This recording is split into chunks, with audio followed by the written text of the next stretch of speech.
আজকে তোমাদের জন্য নিয়ে এসেছি লাউয়ের একেবারে একটা নতুন রেসিপি। এখানে দেখো আমি চালটাকে ভিজিয়ে রেখেছি। আমি নিয়েছি এখানে গোবিন্দভোগ চাল। হ্যাঁ, ঠিক ধরেছো, আজকে করব চাল লাউ।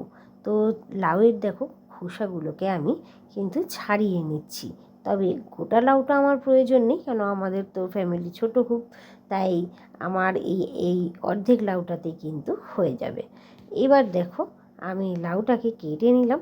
কেটে নিয়ে আর এগুলোকে কিন্তু খুব যে ছোট ছোট করতে হবে, মানে জিডি জিডি করে কাটতে হবে এই রকম কোনো ব্যাপার নেই। তুমি একটু মোটা মোটা করেও এটাকে কাটতে পারো। তো আমি এখানে দেখো এগুলোকে একটু মোটা মোটা করেই কেটে নিচ্ছি।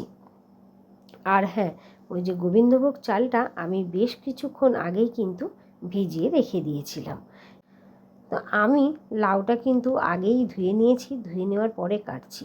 আগেই কিন্তু ধুয়ে নিলে একদিকে সুবিধে কি, লাউতে তো অনেকটাই জল বেরায়, আর আগে থেকে ধুয়ে নিলে তাহলে জলের পরিমাণটা অতটাও থাকে না। আর যদি তুমি কাটার পরে ধোও তাহলে দেখবে কড়াইতে দিলেই যেন আরও বেশি জল হয়ে যায়। তো লাউটা তো আমার কাটা হয়ে গেছে। এবারে আমি কড়াইতে দিয়ে দিলাম তেল, আর তেলের মধ্যে দিয়ে দিলাম কাঁচা লঙ্কা ফোড়ন। আর তার সাথে একটু কাঁচা লঙ্কাটা ভাজা ভাজা হলে ওর মধ্যে আমি দিয়ে দিচ্ছি একটা গোটা টমেটো, আর ওইটাকে একটুখানি আমি ভাজা ভাজা করে নেব। তো তারপর দিয়ে দিলাম আমি এর মধ্যে আদাকে পেস্ট করে নিয়েছি, সেটা আমি এখানে দিয়ে দিয়েছি।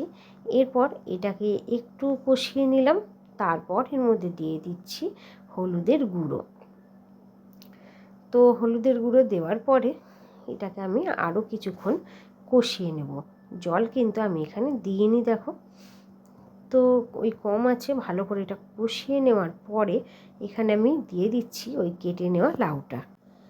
এবার দিয়ে দিলাম এর মধ্যে নুন, আর নুনটা দিয়ে আমি এটাকে একটুখানি নাড়াচাড়া করে নেব। আর নাড়াচাড়া করে নেওয়ার পরে এটাকে আমি ঢেকে নেব।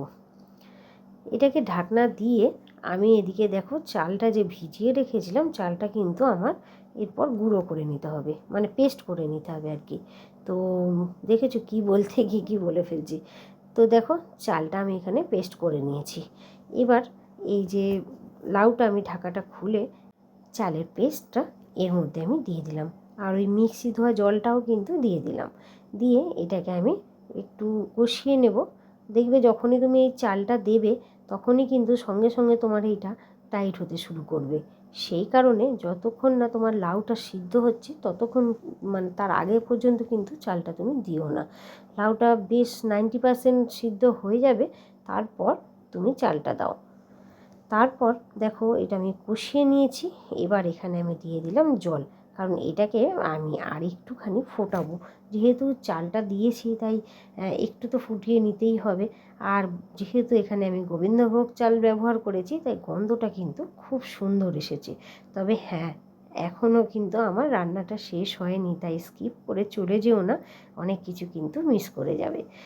তো দেখো এখানে আমি এটাকে অবস্থায় রেখেই এদিকে আমি একটা জিনিস তৈরি করে নিচ্ছি। চলো দেখো, আমি ফ্রাইং প্যানের মধ্যে দিয়ে দিলাম গরম মশলা আর গোটা জিরে, আর তার সাথে দিয়ে দিলাম বেশ কিছুটা গাওয়া ঘি।